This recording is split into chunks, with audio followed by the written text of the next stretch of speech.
I'd seen some things about this game when it was making their rounds and press releases that kind of got me a bit interested in it. So I was like, oh, cool, it's for free. Let's see, let's give it a whirl. Potentially cursing us, but we'll see. We'll see.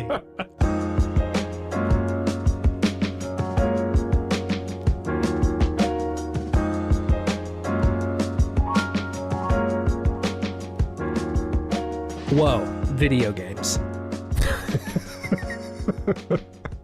There's a lot of shit. Intro. Whoa, video games. You know what you're here for. Buddy, It's we video got a games steaming now. pile of video games for you today. Whoa. Whoa, look at those things. I feel like there's a lot happening right now, weirdly.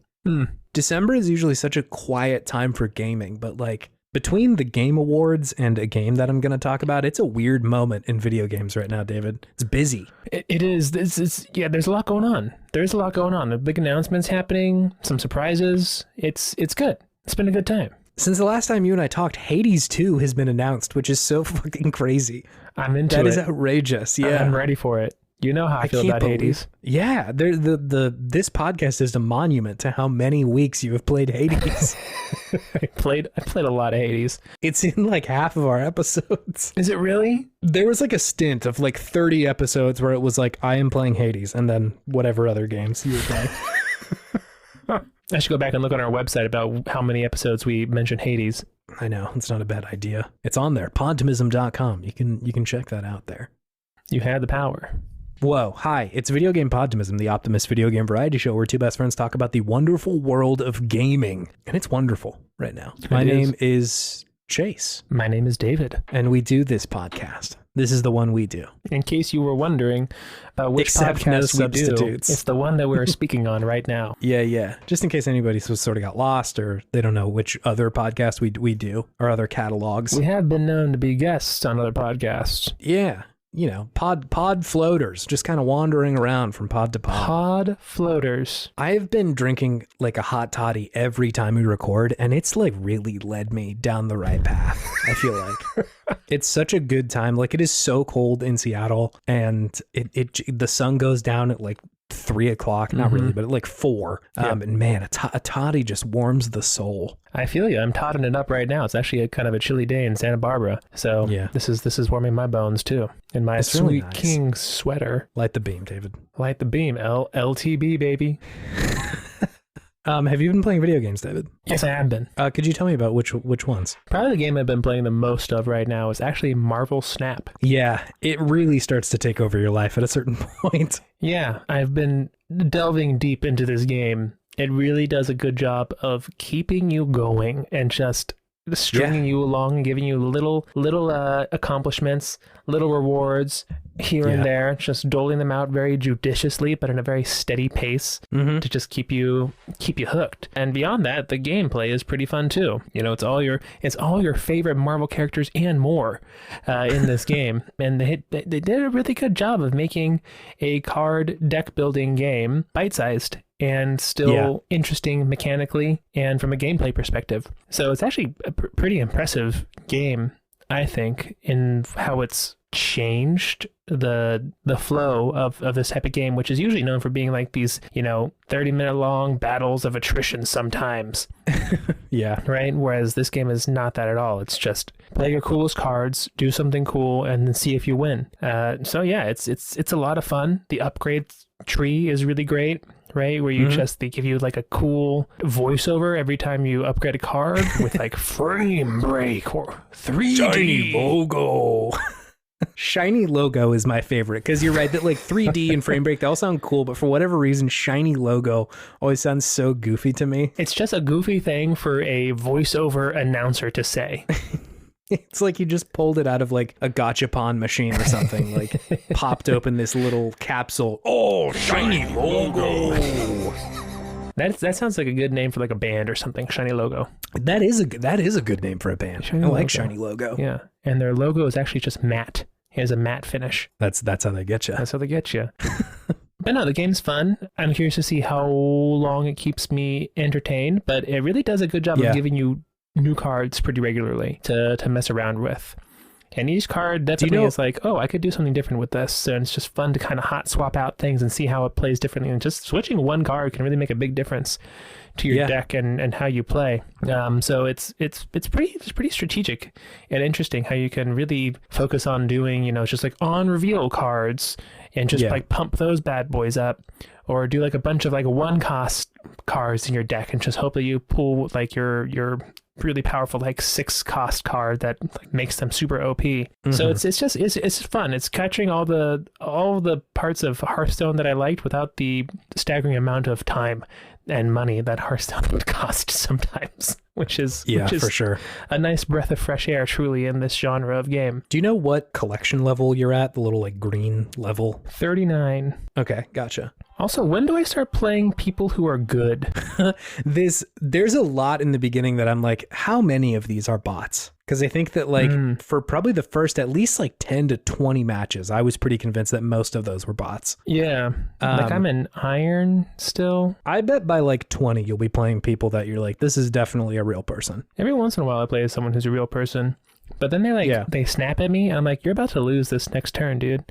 And then I beat them. It feels good. Yeah, like especially at that point of the game, they're giving you cards at such a clip that are like, every one of them is like, damn, I could do a lot with this, which is good. I think the early game in Marvel Snap is really good. They do a great job of tutorializing the game without explicitly being like, okay, here's the tutorial now. Yeah. Like it goes beyond just here's how to play the game, and it gets into territory where it's like, they're teaching you how to, you know, play against other people, how to have like a normal match, when to snap, when not to snap, without really telling you any of that. It's true. They're pretty good about that. So I think this game is a very good example of how to tutorialize something without it feeling too terrible. Yeah, we'll talk about that later, I think, a little bit too, won't we? Sure will. So yeah, Marvel Snap, a lot of fun, bite-sized game, really great to just play on the go or at home and just kind of zone out and throw some cool cards down. I love Odin. Yeah. Odin's great. Odin is great. Just not in Thor Ragnarok or God of War Ragnarok. Thor Ragnarok. God, I'm thinking Marvel in my brain. And besides the game that we played this week, I think that's really all I've been playing. I dabbled a little bit in Dark Souls. I haven't really gotten much farther. Those gargoyles kicking my ass. They really are. This is the part in the game where I'm just like, I just got to learn how to play, and then it's going to be a little bit easier after all of this. It's molding me to its play style right now. So but still an enjoyable game, still a Souls game. I do love me a good Souls game. I love the pain.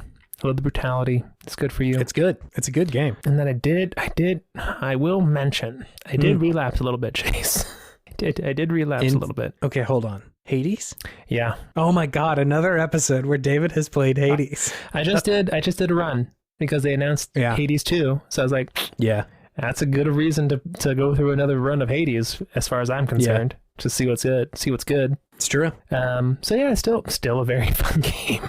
It's still good, shockingly. Still like new bits of dialogue. It's crazy. Yeah. But yeah, great game. Love it. What have you been playing, Chase? I've been playing some video games, shockingly. I've mostly been playing one, but there's 2 others that I would love to mention. One is that I dipped back into The Last Spell, which is a game that like was on my game of the year last year. I don't remember what number, but it was on there. It is this game where it's like it's not exactly tower defense, but you've got like a town square where there are a bunch of mages that are trying to cast the last spell and like banish magic from this land, which is like, goddamn, the pitch of that is just so cool. And your job is to control like 3, 4, or 5 little like soldiers, I guess, and hold back a ever increasing horde of bad guys. So like night 1, there's like some zombies that try and come get you from the mist. And usually you can get through that okay, but there's like, you know, in any given level, like 10 nights or something like that, that you have to get through. And it's very much intended to be a game that like you fail at surviving the night a bunch of times until you get it. Kind of it is a roguelike in that sense, but like roguelite maybe. Sure. Because there is like a pretty significant level of meta progression. Normally I wouldn't necessarily bring up like a game that I am replaying that like I don't have a lot, like not a ton has changed from the base game, like the actual like rules and mechanics, but the game is getting pretty close to, I think, 1.0, if not already there. It was in early access when I played it last year, and I really liked it then, and I put a lot of time into it, and I think probably like 50 hours or something like that, like a pretty good amount of time playing this game, because like, you know, you can sit down and play for 10 minutes or you can play for an hour or however long. It felt like a very accessible as far as when you can play it kind of game. Anyway, point being, when they are getting closer to 1.0, at some point they had like a reset, like all of your progression got reset to nothing because they wanted to essentially redo the loop of how the game played out. So like, you know, the level that I was playing in early access was, I think, like their second or third level as far as like the total game goes. And so they're like, well, we're just gonna, you know, redo that. And so, you know, I've been playing the game. It's not from scratch, but from not far from scratch, because like I kind of know what to expect at this point. But you know, all the meta progression reset, and it's been a bit kind of a bizarre experience. I wouldn't say that that's a bad thing, but it is interesting, and for me, just raised this idea of early access is not a new thing. And I've played games in early access, and a lot of them are like, I wouldn't say wink and nod, but a lot of them are kind of like, hey, our game is mostly out and we're just going to continue to kind of build and iterate on stuff. Sure. And that's not always the case, right? Like Rogue Legacy 2 recently came out, or, you know, a year or so ago. And they're like, hey, this game is like definitely not done. Like you cannot beat it. It's not done. Or even Hades was a good example of like, you beat the Minotaur and it's like, all right, well, here's where the rest of the game would go. Like the story wasn't nearly as fleshed out, right? So there are some examples where early access truly means like we're letting you play some of this early. But I think like a much more common experience, at least on like the Steam early access side of things, is like, here's the game in its kind of done form. We'll just fill it out. Like we'll start building more stuff later. But there's this bizarre experience that comes along with these ones that do the reset, where I got to know the game from last year and liked it quite a bit. And they've sort of like totally wiped it clean, and they say, all right, learn a new version of that now, because there are changes. Like there's some stuff that has changed, and so like it's interesting getting to know that and seeing like what the differences are. I don't know, it's definitely making me reflect on like I definitely don't have a huge issue with certain games being in early access. I'm playing this other game right now that I probably won't talk about this week, but it's called Kinseed, which is like a number of former Fable developers made like kind of a life sim game, and it's really good. And like it's also in early access, or maybe just hit 1.0, but like before that, you could definitely see like where they were going and like what parts were going to change. Yeah. But the other side of this, of like totally redoing it, is different and interesting. I don't have a problem with the Kinseed version, or honestly either the Hades version as well, but it's a little jarring to have something that I would consider and did say was like one of the better games of the year, and then come back to it and have it be totally different. Yeah. Like I said, it's not night and day. It's still a very similar game, but like I kind of had to relearn it in a certain sense, which I wouldn't say like, oh, this is a problem with the developers. I more say like, maybe I should just wait with these games. Sure. And I've had that experience a little bit in the last year or so, where there's this game that came out, I think I talked about it a little bit, called The Iron Oath. I think I played that back in like May. That game, I could tell like, hey, I'm really going to like this, but there's a lot of story stuff involved. And I was kind of worried of like, I don't want to put in tons of hours and then have it all reset. You know, like with the last spell, it was much more a mechanical experience. And I think, you know, they've added like a fast forward button so you can speed up the fighting a little bit, and having like armed with the knowledge of what works in the game pretty well, I am able to speed it up. But like, I really didn't want to have to like scroll through a bunch of dialogue boxes again if I was going to do the Iron Oath again. And so I think it's more just a reflection point of like me being like, I think if a game is so early in early access that it may either reset or the story will totally change or anything like that, I think I might just like hold off for now. Yeah, that's what I've been thinking about for Baldur's Gate 3, which is on another great example. My must-play list whenever it comes out. I don't want to touch it because I know like Larian is known for having very rough builds when they first put them in early access, and I just want to experience the whole thing when it comes out. So yeah, I totally get that. So do you feel like you enjoyed the original version, the early access version of The Last Spell, more than the final version? No, I think this version is better. So like, it's different. It is different. Like I think they do the difficulty curve a little bit better on this one. In the sort of base version that I played last year. It was hard. It was difficult. And this one's still pretty tough, but the first level took me, I think, 5 attempts to beat. And like the attempts are long, right? Like a run of a level, you know, in total, it doesn't have to be played all at the same time, but like a total run will be like an hour or two. And so it's not like you can just fly through this. Sure. But I think the other one in the base game had to have taken me like 15, 20 tries to beat. Whoa. And so like it was much longer. So yeah, it's I think overall a better game. It's a more cohesive experience than the base game was.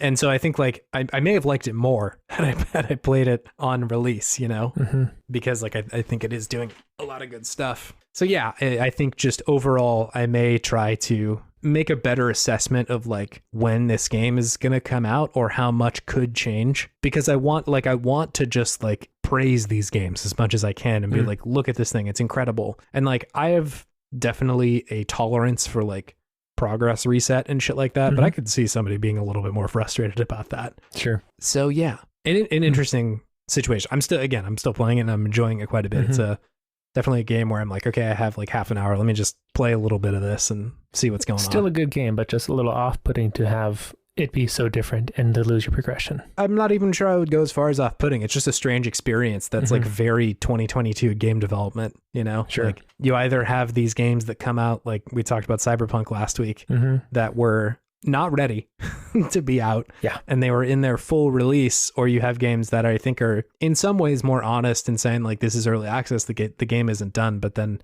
that comes with, I think, kind of a tacit agreement of like, we can kind of change whatever we want about this one, including progress, which I don't think is unfair. Like they've said it's an early access. There are things that can change with that. So I don't think it's like a bad thing to do, but like it's a part of it, you know? So yeah. Interesting. I'm also playing this game called Roadwarden, David. Roadwarden. Roadwarden. Is it starring Roadhog? It is unfortunately not starring Roadhog. Roadhog's dad, Roadwarden. Anyways, continue. This is a game that I'm playing on the Steam Deck. It is, how do I describe this? Like, it's an RPG, but it is like mostly text-based. There's like a little bit of like an illustration of kind of the place that you're in on the left, but it's like it's pretty not simplistic, but it's not heavily detailed. Yeah, you're seeing like from bird's eye view of like a fort that you roll up on, or a tiny little inn that you get to go stay at, or something like that. It's not showing you like people or faces or anything super duper detailed, but this has kind of been like a before bed kind of game because it's a lot of reading, which is unfortunately sometimes something that I don't love to do. I feel like the chuddiest dude saying this like, is video game chudtimism right now. Too much reading. Too much words. I came here to game, not to read. Have you seen that or heard that like Duke Nukem sound? Wow, that's a lot of words. Too bad I'm not reading them. No, it's kind of that. Like on initial blush, I'd bought this a while ago and like had played maybe 10 minutes. I was like, I can't do this right now. I'm kind of a tipsy game buyer. That's a thing that I do. You get drunk and buy video games? I wouldn't say I get drunk, but at the end of a night, if I'm coming home after like doing some drinking, I'll pop on the Steam store and be like, what's going on in here? Daddy's feeling loose right now. Yeah, a little bit. And so this was one of those pickups. What's good, Steam sales? Which is, I would say, one of the worst times to start a new game. Oh, I'm so bad at gaming when I'm drunk. Oh my God. Or tipsy, sorry, tipsy as you say. Yeah, it's not that my motor reflexes are like terrible. It's like my ability to learn a new set of rules is so hindered in that situation. Yeah. So like it was a bad choice to start it then.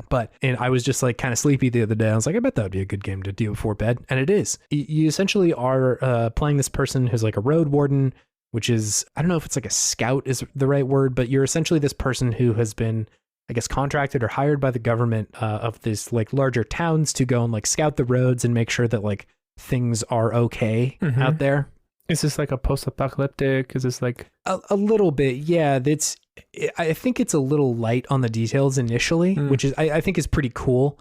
But you get the sense that like this is a fantasy world and like things aren't what you would expect from just like, you know, you're not driving a car, you're riding a horse. But there's also like other kinds of monsters and stuff like that are not just, you know, straight up historical fantasy. A little bit closer to like, I don't know, Lord of the Rings or something like that, in the kind of like monsters and goblins that are out there in the forest for you. But I haven't gotten a lot of like super confirmed details about the setting other than just kind of like what you're seeing and what's being described to you. And most of that so far has mostly just been like fantasy stuff. There's a little bit of kind of like a Western vibe to it in the sense that you are mostly by yourself for a lot of this game. Like you'll run into either, you know, the first thing you encounter is a fort with, I think it's like 2 or 3 people who they were tasked with defending this place. And like over the course of a year or so, like lost most of the people that were tasked to defend the fort. But they're still there on their own. Sure. And so a lot of it is just kind of talking to them and seeing what happened. And like, there's like skill checks and like more kind of subtle stuff. And you can choose how to respond to a lot of situations in ways that are not specifically like, here's what I want to say. More, I would like to respond in a friendly manner or a stern manner or something like that. And I think it's pretty good. Like, I think the writing is pretty fun and like pretty colorful in a way that's like enticing and fun. The game describes itself as being kind of like tough and brutal.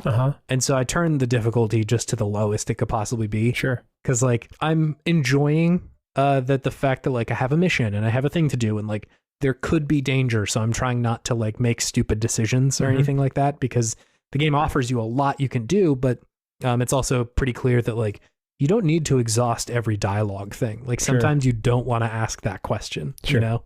So is this like Disco Elysium a little bit? A little bit. Yeah. It's, I wouldn't say nearly as mechanically dense as Disco Elysium was. Like all the like wild skill checks and like having conversations with the different parts of your psyche. None of that's going on, but it is mostly based around decision making and thinking out a problem and what you want to do with it. But again, it's all text based. So it's not like you can just like, all right, I'd like to go interact with this thing, or I want to go do this thing that I see on the map. It's like you've got a list of 7 things that you can do, and you choose from any one of those. Yeah, I'm enjoying it so far. I rarely get into visual novels or text-based adventures, and this one, I think, if you meet it where it is pretty good at doing this. I love the shade of fantasy that they have conjured in this game. It feels novel without feeling super derivative of like a ton of other it's not like just properties. Another Tolkien property or something. No, yeah, it's like there's other stuff going on and like all sorts of like, you know, there's like a necromantic cult that you hear about, and like I could have probably gone to check them out already, but like people are like, you should really stay away. Like that, you probably shouldn't go out there yet. It seems pretty dangerous. And like I like that I believe them in this game because like I know that like I can definitely lose and we'll have to start over at some point. I don't know if it makes you start over from the very beginning, but like the danger is present. And I really like that. I think it's great. So yeah, I'm enjoying it. Again, a very good pre-bed, just sort of chill out and read a cool story. Yeah, make some progression. Take it easy type of game. Like I genuinely liked those like choose your own adventure Goosebumps thing when I was a kid, and so it's like just like a digital version of that. Kind of, yeah. It's making good on that promise of like, because you're kind of playing an analog video game in that case, right? Like it's true. Choosing your own adventure is very video gamey, and so it's nice to see that play out in a way that where it's not like so clear what every decision is going to have happen. Because I feel like in the Goosebumps novels, it was like, there is one way to get to the end of this, and every other path is like immediate death. Leads to death, yeah. Yeah, it's so more like just trying to not trip the booby trap. That's what I'm trying to say. The big bomb that goes off whenever you go like to the wrong page. Yeah. Don't fall through the floor. Yeah. So that would happen really often, but also on the other end of this, it is more vague than say something like Mass Effect, where it's like, I'm going to choose the bad option or the renegade option or the Paragon option. I know what's going to happen for the most part, right? Like you have a very good expectation of what's going to happen when you do that kind of choose your own adventure, but here it's not as clear. And I think it's very fun that they put more of an emphasis on needing to know a little bit about the person that you're like interacting with.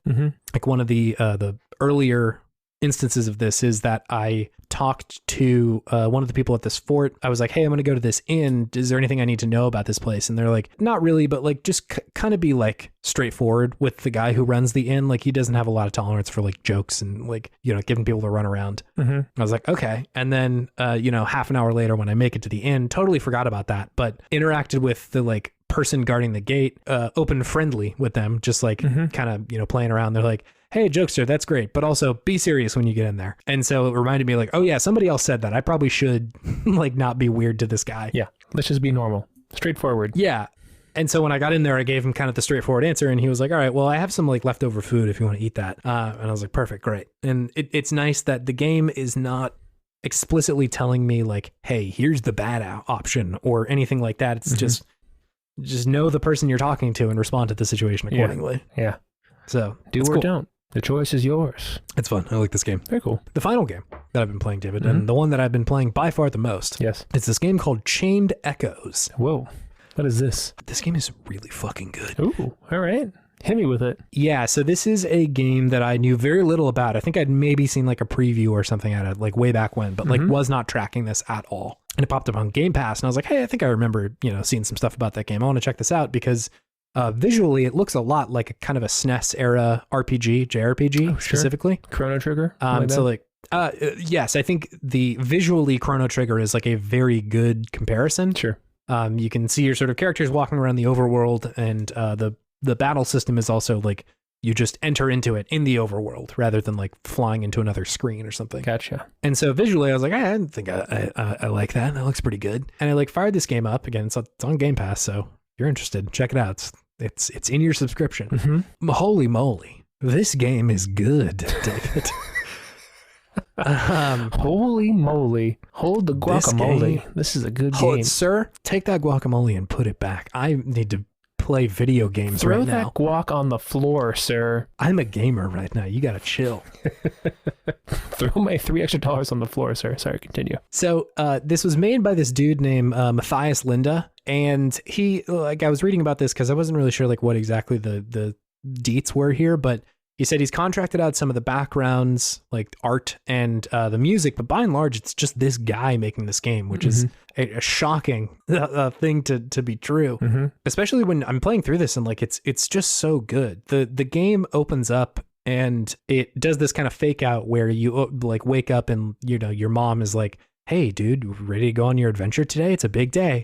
And then she slowly starts getting more and more terse with you. And then slaps you like, come on, dude, you got to wake up. And then you wake up on the airship that you're actually on. You were just like dreaming for a moment. And you're playing as this character named Glenn. And the situation that you're thrust into is that you are this like mech pilot and you're assaulting one of the other like 3 countries that are in this land that the story takes place in. And it's like immediately shit is going haywire, right? Like the game does not take a lot of time to like set up the stakes. It's like, no, you're at war right now and you're in this gigantic airship.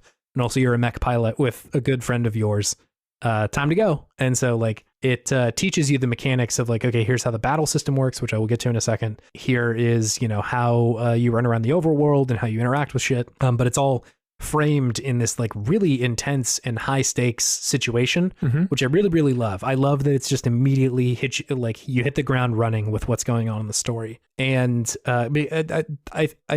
I like when our JRPGs do that. Like sometimes it can be kind of a bummer to like table set for hours and hours and hours. I love that Final Fantasy VII does this where, you know, you're immediately trying to go destroy the Mako reactor. Yeah.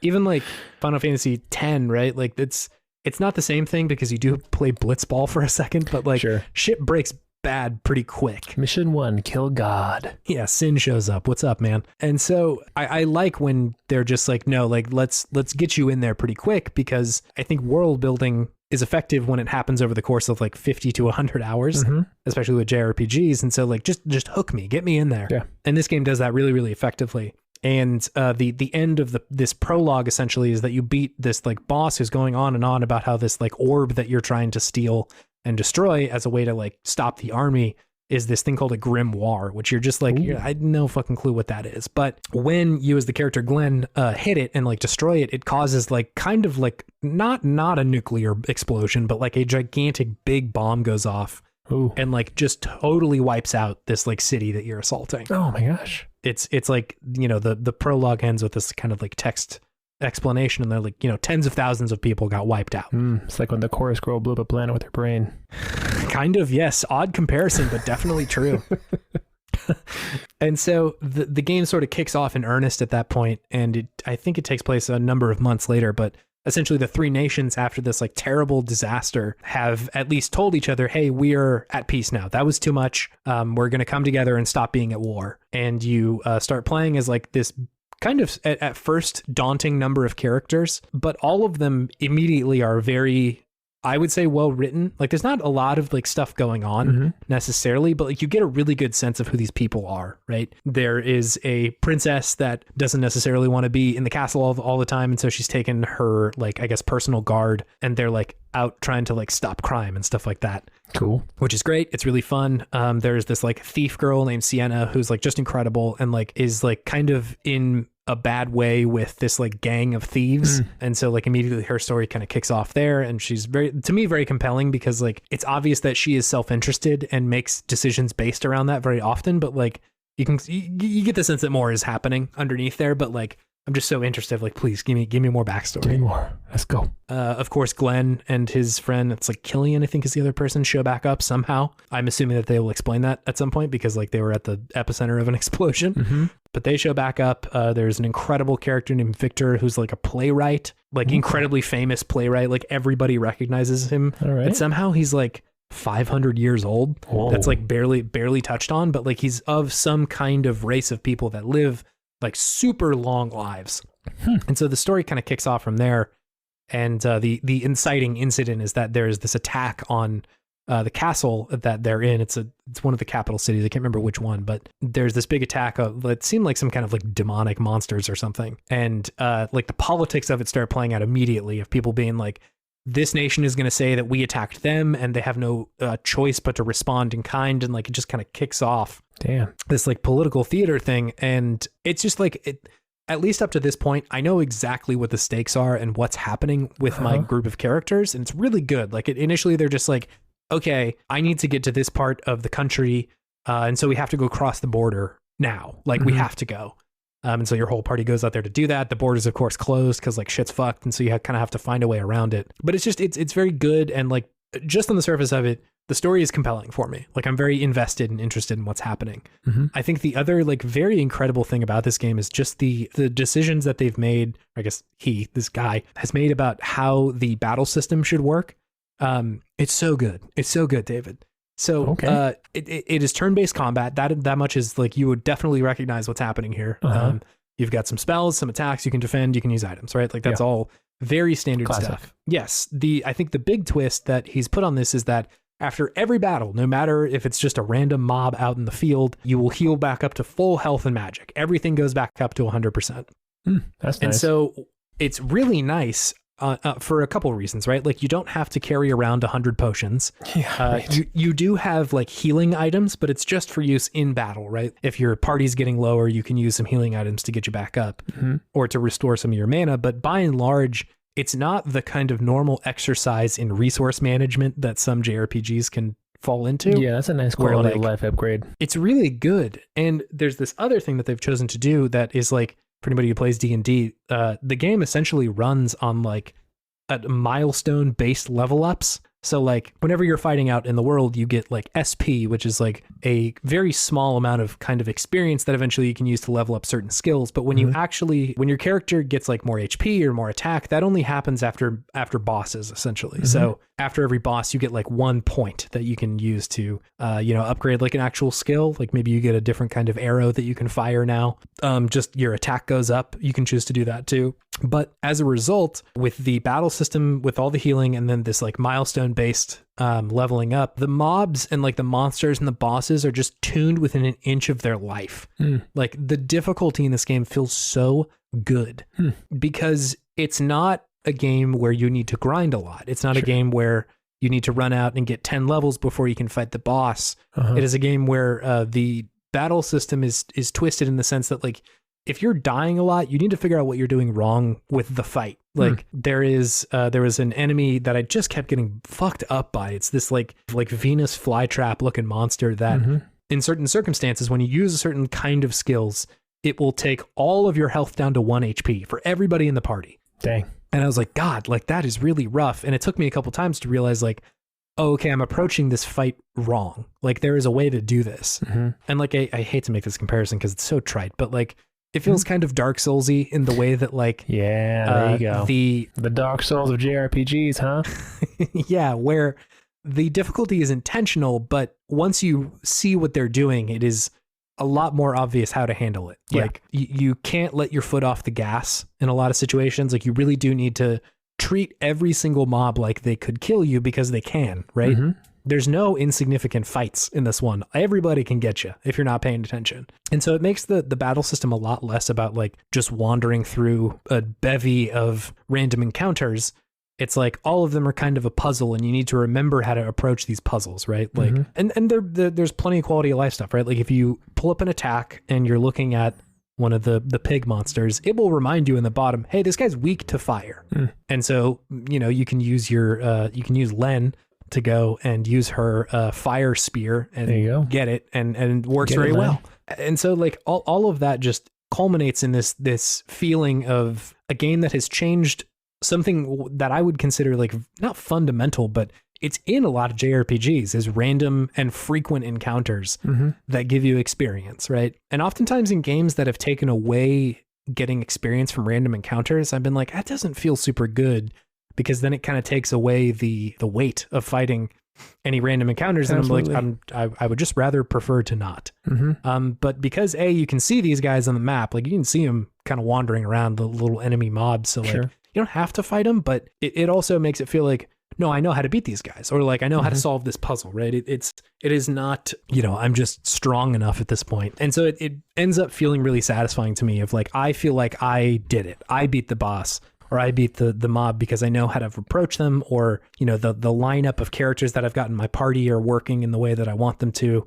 or any number of things. So like, I think that's like such a smart decision and a thing to change that like, I wouldn't have thought to do that. Like, that's just, it's so good and such a seemingly fundamental part of the genre that they're just like, nah, fuck it. I don't want to do that. Something different. Let's see if let's try this other thing. Perfect. And so I think the feeling that I'm getting when playing this is that it almost feels like this is a demake of a 2023 huge RPG. When I'm wandering around the overworld and it's like this big vast place with like not open world, but there's open area parts of this game where like you can just go and like there's towns and beautiful little like areas that you don't have to go to if you don't want to, but there's a bunch of like, side quest content that isn't a marker on your map. It's just like you go out there and find it. Or, when I'm like wandering into these places that it hasn't explicitly told me about, it feels like this is a much more sophisticated version of a 2D JRPG. Sure. Like, I'm so used to JRPGs being one thing, and the way that they have built this just feels totally different. It like kind of, it's like punching above its weight class. It's just great. It's such a wildly good video game. It's fucked up that this is coming out a couple of weeks before we record our Game of the Year episode. Because like, what am I supposed to do with this? Like, this is so wild. What am I supposed to do with this game now? Yeah, like I don't think I could in all earnestness say like, this is the best game I've played this year, because it's not. But like, it could be by the time I get to the end of it, like if they really nail the story and like are able to like say something really good, like the mechanics are so rock solid, and like, you think it'd be better than Elden Ring, Chase? I don't know. That's a lot, right? Like that's a heavy. That's a lot. But it could be much higher on the list than I could expect it to be. It's just it's so interesting and so good. I know that the game developer Matthias Linda, he was talking about wanting to create a game that makes you feel like what it felt like to play those older JRPGs without just trying to remake what they were doing. Yeah, do something different with it, sounds like. Yes, and I think it does that so well, where it manages to capture this feeling of going out into this big, vast world and like, having these like really interesting mechanics that are novel and new and interesting. But not adhering to exactly what those games were before. Like it's very clearly something different than Final Fantasy VI, like it works really differently than that, but it does sort of like bring up that feeling that I had when I was playing those kind of games, which is just something I don't see very often, right? Like I was trying to think of another comparison, and really the only thing I was able to conjure was how the difference between like Doom and Doom 2 versus Doom Eternal, like they're trying to make you feel in the new Dooms what it felt like to play Doom in the 90s, right? Yeah. Like it's fast and intense and like really in your face and stuff like that. And this one feels kind of similar, where they're trying to set a vibe and set up like this really well written world and these characters and all this sort of stuff. But a lot of times in the old days, you kind of had to read between the lines for like, who is Cloud, right? Like you kind of got to like dig in there a little bit to infer some stuff. But I think just like the writing in this one is really good.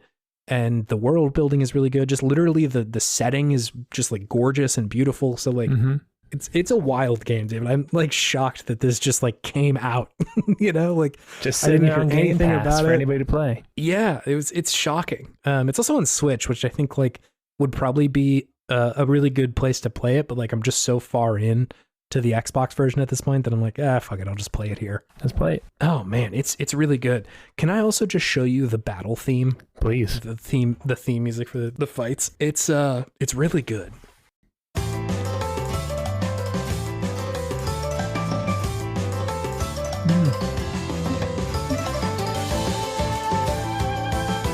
Ooh, nice violin. I don't know what that's called. Right. Hold on. Here. The I guess that's like a seventh or something like that. The ba-na-na-na-na-na-na-na. Like right before it resolves back into the bass chord. That is so fucking good. Good lord, that sounds so cool. Gets you going, huh? Oh my god.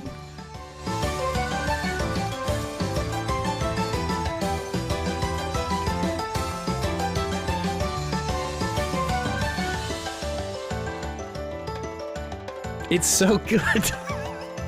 Sounds like something I would have played in band in high school. Yeah, kind like of in a very good way. Yeah.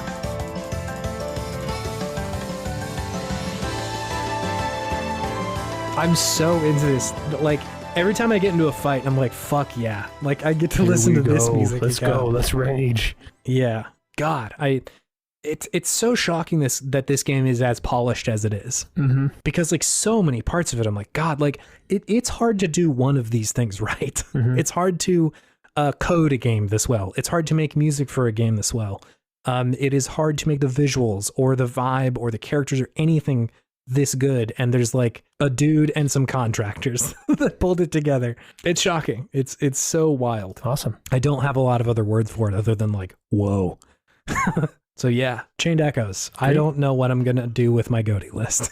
is the end of Gotta this. revise it. Mm-hmm. Someone's getting an honorable mention instead. Yeah, no, How it's many true. games are you doing for Cody? I don't know. I think we've been doing weird numbers in the past. Let's do 9 this year. Okay, sure. We can do 9. I don't remember if we did 8 or not last year. It would be really funny if we did like 7 and we're just adding another 2. I think at 10 we've got to stop, right? Like that's too many that's games the then, limit. yeah. 10's the top. Maybe one year we'll just do 3. Who knows? Let's get crazy with Who it. knows? Yeah, we'll do 9 games because it's all arbitrary. Who cares? Mm-hmm. Anyway, David, this will bring me to my Podtimistic thing of the week. All right, what is it? It is the bizarre and otherworldly experience that the Game Awards was this year, David. It's a weird one, wasn't it? Dude, what the fuck was going on? Bill Clinton kid? Bill Clinton kid was wild. So I watched them live and so Christopher Judge, the voice of Kratos in God of War, got an award for Best Voice Actor. Mm-hmm. And his speech was like approximately 100 years long. Yeah, right? So long. It was so fucking long. And all the while at the bottom of this stream that I'm watching, it's on the Steam stream that they had because they're giving away Steam Decks. And so I was like, oh, that's kind of fun. I want to watch that. The first Steam Deck they gave away while he's giving his speech said, "Congratulations, MILF Hunter. You've won a Steam Deck." MILF Hunter? MILF Hunter was the username that they selected as their very first. And so I'm just staring into the void of Christopher Judge, talking about how trickle down theory works in his speech. And I'm just like, what is happening? And just out of the void, a hand reaches out and it says, "MILF Hunter has won a Steam Deck." By the grace of the gods, MILF Hunter has been chosen. Yeah, it cast me into the nether realm, dude. My attachment to reality was lost at that point. It's just it's like in the Marvel movies when the Sorcerer Supreme knocks you out of your body. You just got sent into the spirit world. You were Exactly, put in suspended animation. You had a dissociative moment where you're just like, what the fuck is my life right now? Yeah, no, I saw the back of my head from above, witnessing my own reality. It was bananas. And the whole night was like that. There was sort of the section in the middle where they were just giving away awards. And I was like, all right, this is fine. But them dropping hey, we've got Death Stranding 2. That's a thing that's coming out. Uh-huh. We've got Hades 2. It sort of broke my brain because Supergiant Games hasn't ever put out a sequel. No, they haven't. And I for no amount of time had I even considered that they would just do Hades 2. Mm-hmm. And I'm like, of course, right? that game is so wildly successful. It's very clearly the culmination of so many of the games that they've put out before. Yeah. Feels like Bastion, feels like The Transistor. Transistor, that's what I was thinking of. Yeah. It feels like they've learned a bunch of stuff and they're putting it into Hades. So duh, they would just make a follow-up to their best game of all time. Mm-hmm. And easily one of the best games of 2018. Oh, for sure. And so it's of course, but I just never even considered that as an option. And then the follow up to Celeste that's coming out is a shocking Earthblade. Is that what that's called? Hold on, I missed this part. Celeste is getting a follow-up? Yeah, so I don't know if it's explicitly like this is the next Celeste game, but like a spiritual successor at least. I think so. Like visually and sort of mechanically, it looks very similar. Same company? Yes. Ooh, Celeste was so good. Celeste was like incredible. I don't think it was this because there was indie games before this, but Celeste felt like the first shot of like, hey, indie games are something different now.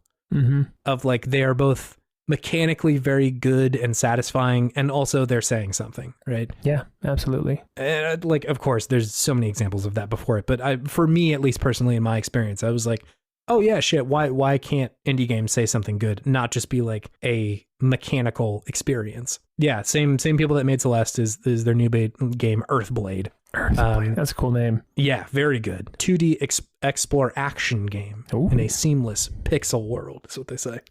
You got me. I'm in. Like I'm ready to roll. So anyway, the Game Awards was just a surreal and pretty incredible experience. And like, yeah, like the weird shit with the kid getting up on stage after like Miyazaki got the literal best game of the year was incredible and surreal and like strange. I don't know his whole deal. I read a really good article that Maddie Myers put on Polygon that I think is like a much better representation of like my opinion on the kid and like all that sort of stuff. Cause initially people were like, oh, he's like anti-Semitic, and like Jason Schreier interviewed him and he's like, I don't know if that's necessarily true. He seems like just like an edgy Jewish kid. But it's a whole can of worms. But regardless, like the show itself was just like so strange. Like this would never happen at the fucking Oscars or something like that. Like just some bozo getting up there, other than like Chris Rock getting hit by. I was about to say Will Smith smacked the shit out of Chris Rock, so sometimes stuff like that does happen. But it does. I see what you're saying. Other than the most recent Oscars, I guess. Some rando isn't going to find their way on stage. Have you seen the TikTok of the girl saying, okay, why the frick did Chris Ross just punch Chris Ross in the penis? No, what the fuck is this? It's unexplainable if I just say it. Yeah, it was very confusing what you just said. So anytime I hear about Chris Rock and Will Smith, I can't help but think of Kiss Ross punch Chris Ross. Kiss and Chris of the Ross family. Anyway, Game Awards, good time. David, do you have something fueling your sense of optimism this week? I do. It's Ben Brode. Ben Brode. The man himself. The man himself. Creative lead, I guess, at the Marvel Snap. At the Marvel Snap studio. But yeah, I think he makes really good games. And I also appreciate that he left Blizzard before the shitstorm happened. So I feel like he kind of was like, I'm too good for these folks, and left, which he probably is. So I just enjoy that he's still out doing his thing, making fun card battle games. It's great. It's kind of easy for me to forget that like Hearthstone was also kind of a big splash when it hit. Oh, it was huge. It obviously became very popular, but I just mean like it felt like a real shakeup of like what card games were at that moment. Yeah. At least digitally, I guess. And so like this one definitely feels like, oh, they've sort of done it again, of they're twisting what people expect from a card game in a way that is fun and good, not just like, we want to get more money out of you, which, you know, there are buttons in this app that will charge you $100 if you press them, which is sort of challenging, but yeah. So we'll see how I feel going on in the game, but I just think it's really impressive that he's able to make two games that, like you said, really turn the genre on its head and make people think about it differently, and you know, does something new, unique, and interesting with that type of game. It's great. Yeah. Need more Ben Brodes. Well, cool. Hey, do you want to move on to our main thing today? Yeah, let's do it.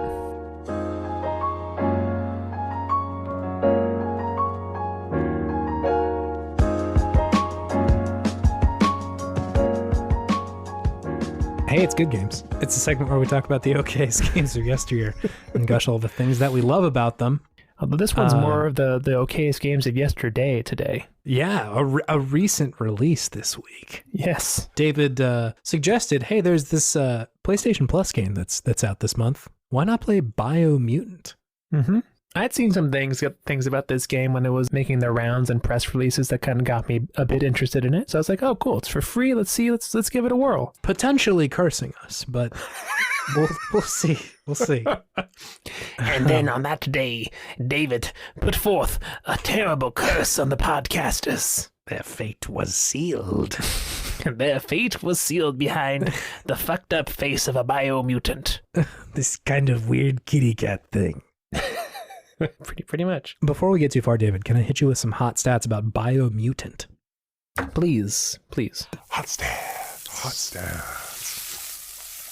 Biomutant came out for the previous gen, May 25th of 2021, so last year, and September 6th of 2022 for this gen. So they came out for like PlayStation 4, Xbox One last year, and then Series X and PS5 this year. Mm-hmm. It's made by this company called Experiment 101, this like Swedish game development company, and they are a mostly newer company. They're made up of previous people who used to work at Avalanche Studios, who are the folks who made Just Cause, like a couple of Mad Max games. Okay. So it's made up of some of those people, but by and large, this is like their first game that they've put out. I think they were founded in like 2015, 2016, something like that. I don't know, that may not be correct, but they were founded a while ago, and this is their first release. Cool. I do have a review from 4players.de, which I presume stands for Deutschland.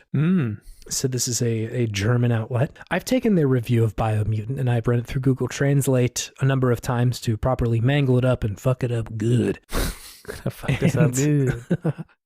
And it's real bad this time. This one is a bit of a wild ride. All right, I'm ready. So here's what 4players.Deutschland had to say. Biomaterials are a good starting point. A good process sometimes works, but it works best. Like many women, I love the ever-changing nature of creativity. But when the beat begins in the open world, the party begins with the worst sound of the gaming history. These stories, told in such a silly-willy way that you want to snap your fingers when you hit the ball, are beautiful sculptures of Will Whipplefield's children's environmental history audiobook. Unfortunately, it is never confused, questions are always wrong, a little silly, and the world reveals little of its beauty, while conflict and creativity are always on the negative side. This article had a lot of hope, but it was disappointing. 5.7 out of 10, David. Wow, did not like it. I am shocked that such a silly-willy way made it through Google Translate. That like rhyming was a part of Google Translate today. Such a silly willy way. Yeah. Also, what's who's Will Whipplefield? I tried to Google this. I have no fucking clue. It's not a person that's in the game or something. I have no clue what that's in reference to. That's amazing. Google Translate just created a new human being. They made a new guy. Will Whipplefield. Children's Environmental History Audiobook is the full sentence there. I don't know what the fuck that means. Is it environmental sounds for kids or is it environmental sounds by kids? The latter sounds has got to sound pretty bad. Yeah, like air rushing through the air. Air rushing through the air. Good job, David. 5-year-old. Yes. I don't trust a 5-year-old in their Foley work. It's just 5-year-olds doing Foley. That would be awesome. Here's the noise my belly button makes. It kind of sounds like slogging through a marsh. That's a fun one. Hey, can you explain to me what Biomutant is, David? Yes, Biomutant is a open world action RPG. Yeah.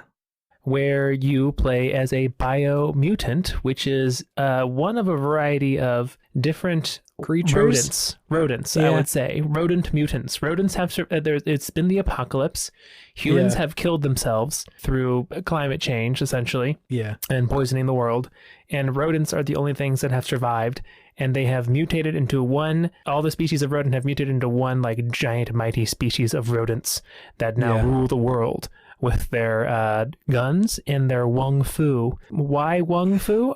Don't ask me, but these rodents can shoot and they can do karate and they can talk and they wear clothes and little hats like little people. So that's pretty much the game. And then from there, there's a morality system in it as well. I guess is a point of the game. So you can choose to be a good rodent or a bad rodent, and choose one of two tribes to be a part of, and you can also take over territory from different tribes to kind of control the map.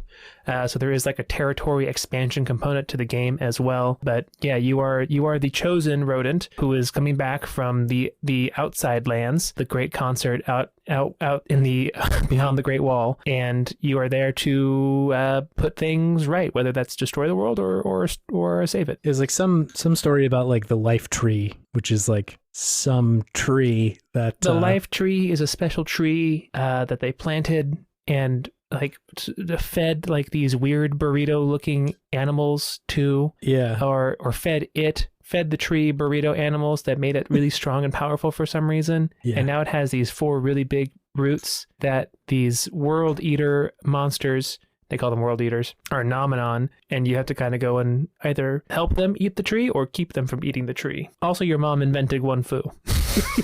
Yeah. What was the name that they had for your mom? Your Muma and your Popsy. Your Muma, yeah. God, this game is a wild ride. It feels like a PlayStation 2 or 3 game in a lot of ways. Yes, agreed. Maybe like a launch Xbox 360 game, and I don't, in both good and bad ways, I think. Like, it does kind of have cameo elements of power energy to it, doesn't it? Yes, it does. There's like this version of comedy that's like, it feels overwhelmingly British in a certain way. Not exactly sure what that is, but like, yeah. When I was playing this game, the game that came most to my mind when I was playing it was Fable. Yeah, no, same. It may just be the British man like narrating everything, but like the British narrator, the action RPG elements, the kind of loose story in the game, the emphasis on character creation and player control of the environment and the world. Mm-hmm. Yeah, I thought there was definite Fable vibes to it, which is not a bad thing to me. I enjoyed those Fable games personally. I played through the beginning of the first one earlier in the year, and that was a really bizarre experience. Yeah, you said it didn't age that well, right? No, like, not that it was like bad per se. Like when I played it, I was like, yeah, this is what it was. Like, it's not like I was misremembering it or something. I think just like the world of 3D action RPGs has become so big and broad that like kind of a basic one is like, it just felt very weird.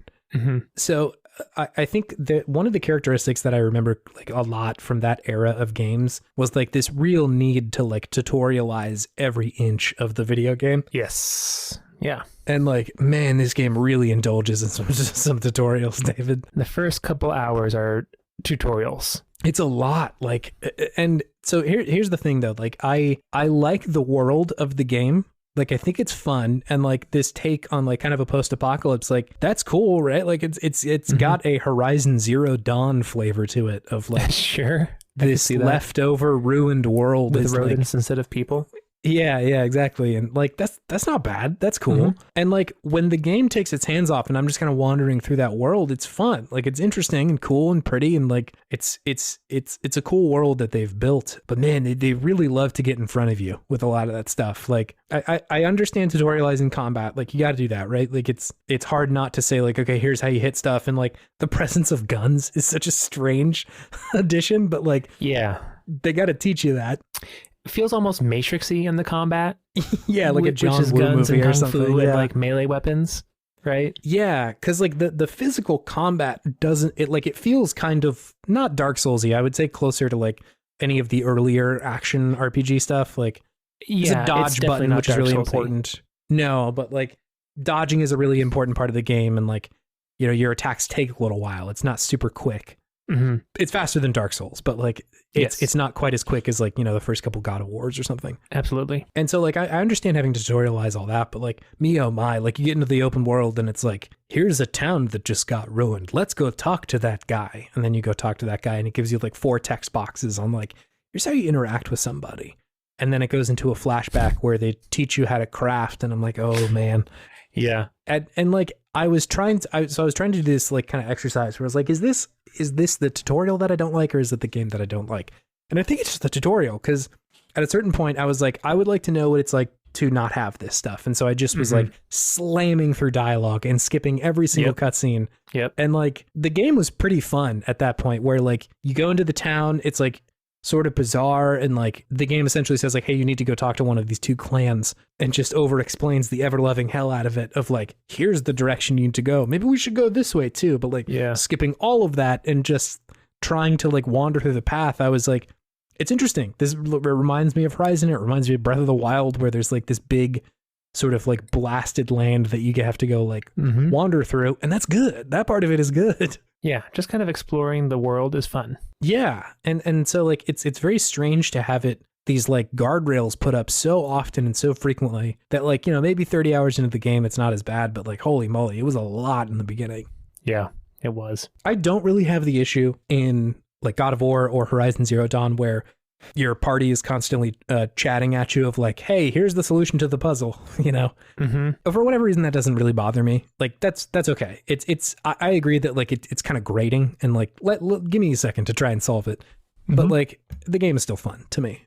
Yeah. But for whatever reason, like my tolerance for whenever a flashback happens and we go into a half an hour long tutorial on how to craft is so much lower. That, or, you know, just extensive text boxes, or even the worst of like where a game just flashes you the control scheme at the beginning of the game and then it never shows you that again. You have no fucking clue how to play the game. It's just like, well, I guess I don't know how to do that. Yeah. Here we go. Yep. And so like, man, it was definitely wearing on me in the beginning. And like, this isn't, I'm not trying to like dunk on Biomutant or anything like that. That's not the intention of the segment, but like, I think it was, I'm trying to get this out front so that I can talk about the stuff that I like. You're trying to eat your vegetables first, is what you're telling me. Yes. I want to talk about the stuff that gets in my way because like, I don't think this is a bad idea for a game. It got very middling reviews. I think that the idea for the game and the world for the game is very interesting. Yeah, I do agree with that. It's a cool world, it's a cool concept. You're a rodent in a post-apocalyptic world with this crazy backstory going on. Everyone always loves a good chosen one backstory and a good morality system.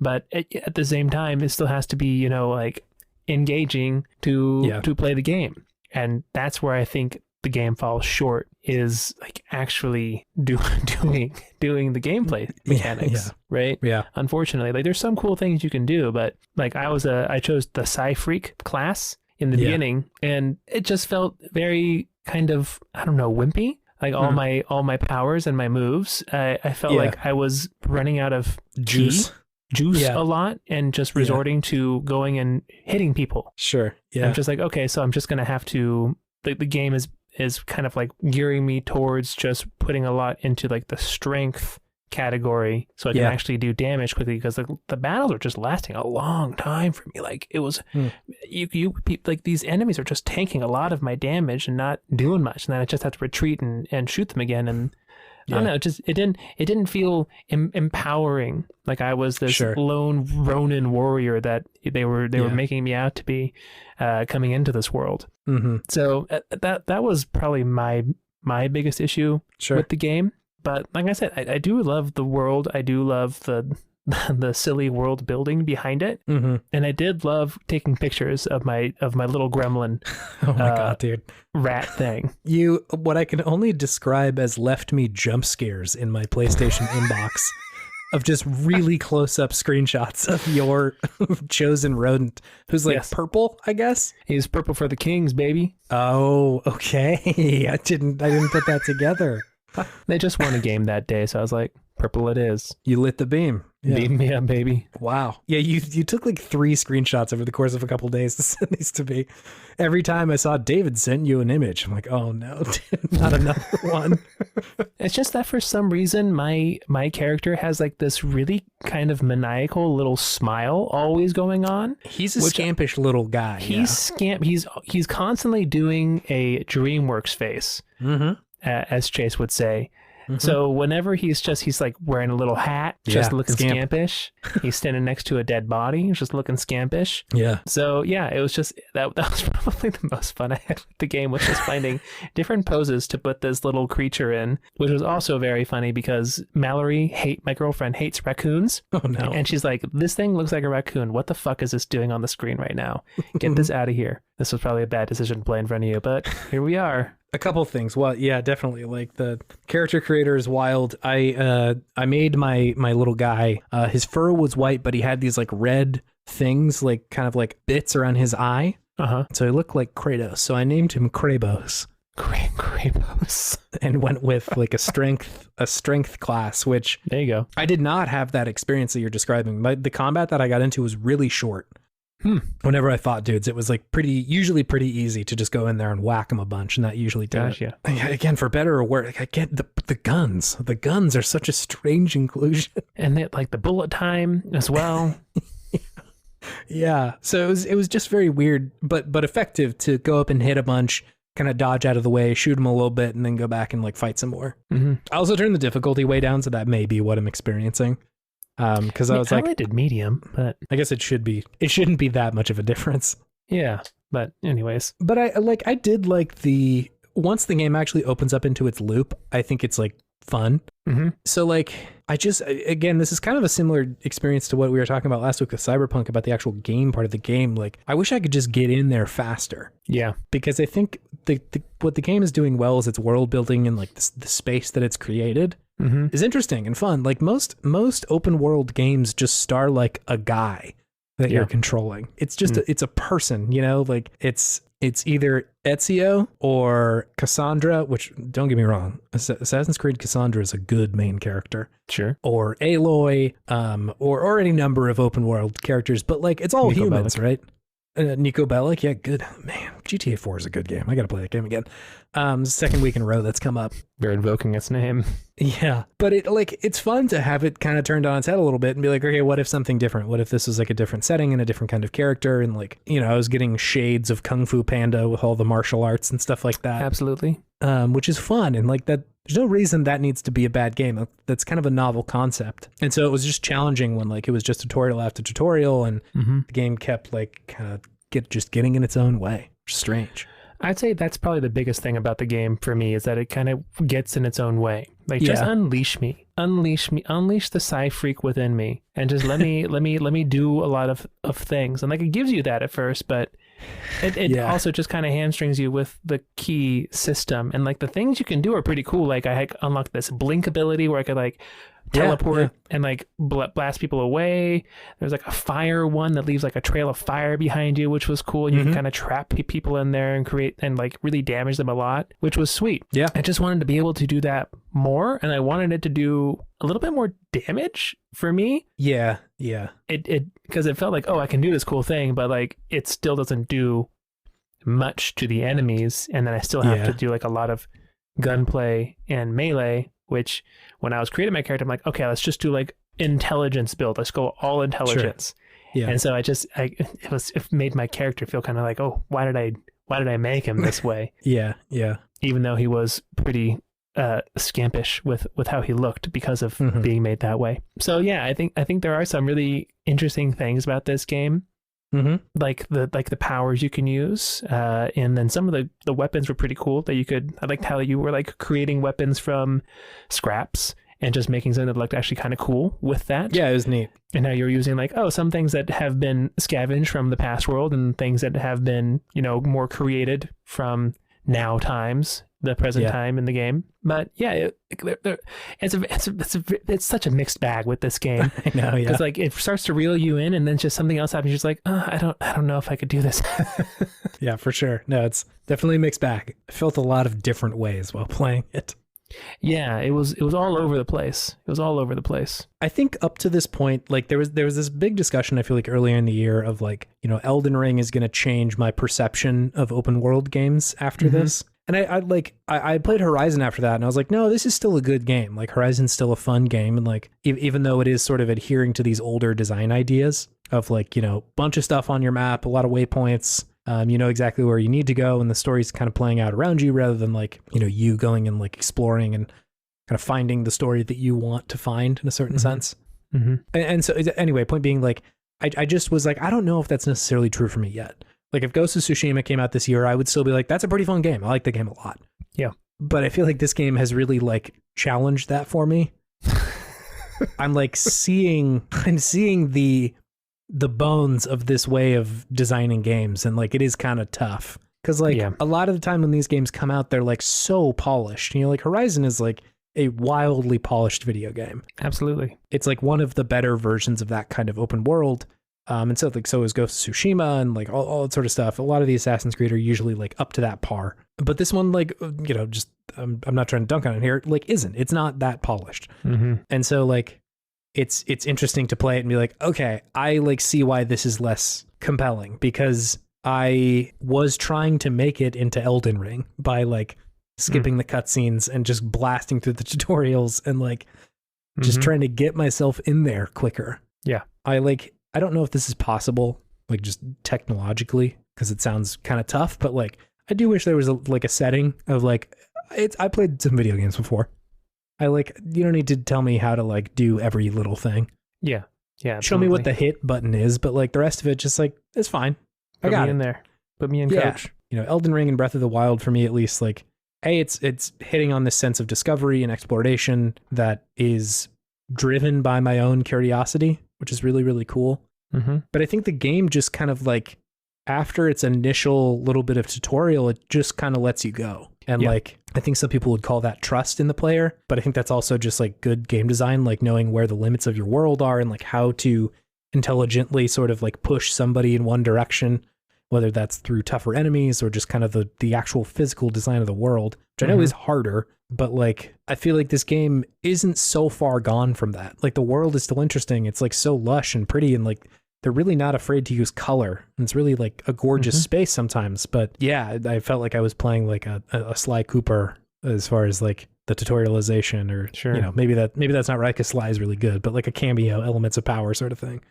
Of every few minutes I'm getting and this is a Gronglepuff, a monster that you will have to fight in about 10 hours. Yeah. Also, here's a guy that you need to talk to. Oh, did I tell you about this waypoint I'm going to put on your map? Here's what a map is, by the way. Yeah. Also, who is the narrator? Is it your little automaton thing? Is that what it is? Talking David, to you? I have no idea. Like, where's this man coming from?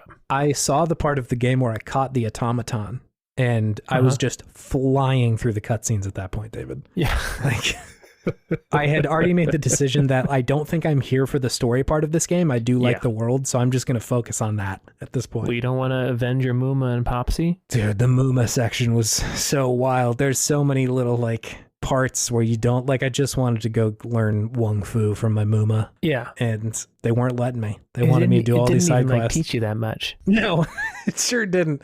You get there and then it's like, you know Wung Fu now. Yeah. It was like, here's the montage, and we're done. Yeah. Now Mooma's dead. Your Spoilers, sorry. village your village immediately gets invaded. R.I.P. Mooma. R.I.P. Mooma. Yeah, weird video game, David. Yeah, it was a much different experience than I thought it was going to be. I was kind of looking forward to playing this game, so that may be why I'm a little bit more down on it, because I was like, I was interested in this game when I was seeing previews for it coming out. I'm like, that's an interesting idea. This seems like a cool world. This seems like an interesting combat system, and it just kind of fell flat for me. But there is definitely still some stuff to enjoy and love in here. Yeah. So yeah, I would be interested to see if they would ever do like a sequel to this. I don't know if it did well enough to warrant that, but It sold okay from what I saw. But I'd be interested to see, like, because this is a fledgling studio, if they just got like a little bit more money, a little bit more, maybe some more employees to just kind of flesh some things out, if they could really make an interesting sequel to this. There's not very many people that work at this company. I think in August of 2018, they had 18 people employed there. So like, yeah, it almost feels like an indie game that tried to be a AAA game, right? Yeah, for sure. And that's not necessarily a bad thing, but that's just, it kind of found this weird in-between space between those two. I don't even know if they call them genres, but just styles of game. Yeah. Yeah, it's just a little strange. Kind of like the little Biomutant you make. Just a little strange. It's true. I like in the Wikipedia, they were also saying that like this game was first advertised, as in they had been making it for a little while, on August of 2017. Oh, wow. And so like it was in development for a long time. And like, God, that's a tough time to start making an open world game. Yeah. Like Breath of the Wild came out that year, and then Elden Ring just came out this year. So like two gigantic, real, I would say like watershed and game defining changing games came out. Absolutely. Like if this was, 10 years ago, I think this would be like, all right, well, yeah, like this is hip with the trends right now. But man, it would be like, we were talking about this with Doom 3 last week, of like, there were so many things going on in the first person genre at the time that like Doom 3 by comparison felt like, what is going on over here in this weird little corner, versus like Halo came out, and then like Modern Warfare was starting to like do its thing, and then like Doom 3 was like, what if we did Half-Life 1? And everybody's like, that was so long ago, dude. Like Half-Life 2 literally came out this year. Like, get with the times of Doom 3. Yeah, but like at this point, shooters are not settled, but like the like Call of Duty's doing its thing, Halo's doing its thing, and Doom Eternal or Doom 2016 can make the splash that it did, because it's like, hey, we're doing something different now. We're not just sort of like chasing this trend, because There's a lot of different kinds of shooters, and you can kind of find what you want. It's not super novel to be, you know, a Modern Warfare anymore. Mm-hmm. And in the same way, like, it's not wildly novel to have an open world game like this, like it was in, you know, 2008 or something when first Assassin's Creed was coming out, and it's a game like this. And so it's a real tough time to be making a game in there when like the whole genre is like, what if we didn't do a lot of the shit that we used to do? Yeah. Because the whole time I was playing and I was like, oh man, if they just like did this and yada yada yada, and I'm like, I'm just turning it into Elden Ring in my head. So you're saying is that FromSoft needs to buy this IP? Do Biomutant 2, Biomutanter. Bio, more mutant, more bio. Two bio, two mutant. Yeah, exactly. You got it. There we go. Bizarre game. Some good stuff in there, but a real okay game. Maybe the okayest game we've played all year. It's definitely among them. Oh, man, we played Blinks this year, man. I think this But game Blink's is better like, than... let me play the game at first. I think this was better than Blinks. If we're comparing oranges to oranges. No, it's better than Blinks. You're right. It's better than Blinks. Yeah, I can't go that far. Yeah. There's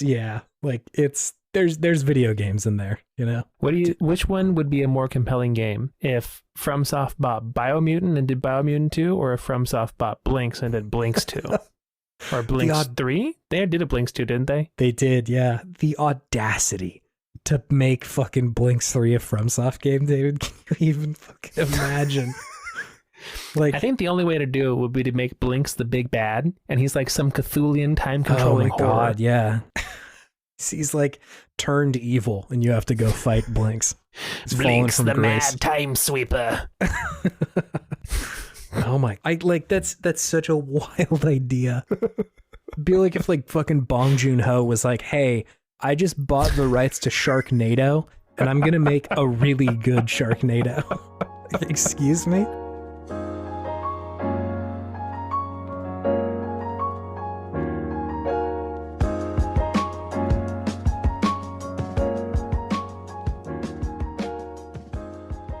It's us again.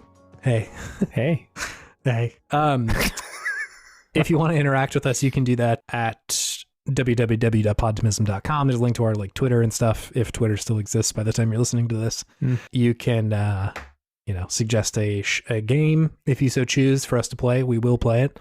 Fear not. You can check to see if we've played games in the past there as well. So if you want to do any of that, check out podtimism.com. If you want to help out the show, there's a couple things you can do. One of them is telling a friend. That's a very effective way. Or, just boosting it on some sort of social, if you so desire. Again, appreciate when everybody does that. It's genuinely heartwarming and cool. Yeah. You can also leave a review like New York Giraffe Fan did. I suspect that this review was run through the Strait of Esperanto. That's title, amazing. They Esperanto'd us. Yeah, we got Esperanto'd, I'm pretty sure. Because I can see the title, but it doesn't let me see the full thing. It says this review ventured through, and I have to imagine the rest of it is the Strait of Esperanto, given the context of the review. So let me see what they had to say. New York Giraffe Fan said, "The video game podcast is one of my favorite podcasts. David and Chase are happy for Thunder as a show. The best games come from childhood. It seems that they have become good friends in life. It was so nice to hear these two friends talk about their passions. I recommend listening to this program." Gave it a 5 out of 5. Thank you, Wow. New York Giraffe Fan. Beautiful. Appreciate you. Thank you. What a beautiful Esperanto review. I know. I feel like the last time we brought a review on here, I manually ran it through the Strait of Esperanto, but New York Giraffe Fan, I appreciate you doing the work for me. And just save you a step, going buddy. straight there. Yeah, I got you. So yeah, thanks for that one. Appreciate you. Scout Out of the Week. Thank you, Scout Wilkinson, for your work on our podcast art. Great work. It's great. I love it. Every time I see it. Like, nice. That's great. That's Feels very good. Puts me in Feels the mood good. to listen to this podcast. It sure does. Like sort of a Pavlov's dog whenever I see the album artwork. I can't believe we were running that busted podcast art for so long before we got to this one. It feels like this one is like, of course that's our podcast art, but like we're rocking that like MS Paint shit I was doing for a while. Yeah. I know, and the Pavlov effect, my ears definitely start to salivate when I see this podcast art now. You may need to get that checked out. It doesn't sound right at all. You may be dying, sir. Also, thank you, listener, for listening to this podcast. We appreciate you doing it. It's incredibly encouraging. We have seen growth over this year that I think is very humbling and very cool. Mm-hmm. This is our third Game of the Year episode. We like started with Game of the Year, I think, in 2020. Intense move on our part, I think. Yeah, it's true.